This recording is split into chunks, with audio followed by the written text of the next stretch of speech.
So in your report, you draw on a bunch of international examples as case studies, other countries that adopted proportional representation after having been, like the United States, first past the post, winner take all systems.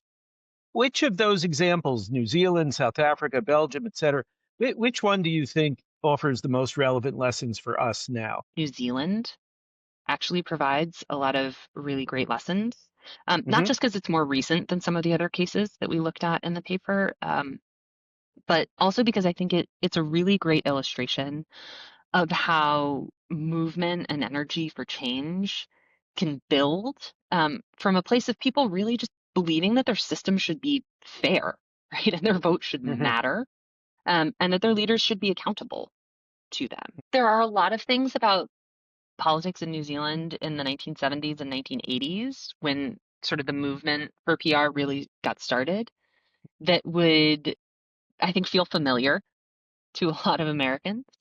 Um, in particular, the grip of the two major parties there, I think, is very real, because you did have quite a few minor parties in New Zealand even before the 1970s, but in the 1970s and 1980s, you regularly had minor parties that were actually getting substantial shares of the vote, like 10, even 20%, but they weren't getting nearly as many seats in the legislature as that vote share should have entitled them to, right?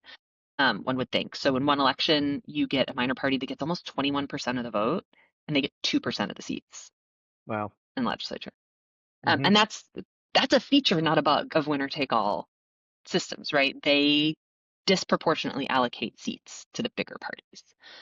Um, and the thing is, though, that even because of this distortion, even the major parties were affected by this. You actually had elections where a major party would get a majority of the seats and control of the legislature, even though nationwide the other major party had gotten more votes.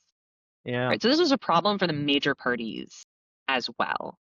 Um, and very understandably, I think people looked around and said, "Wait, what is this?" Right. And at the same time, so you start to see a little bit more energy for reform, thoughts of, let's join most of the rest of the democratic world and use a more proportional system.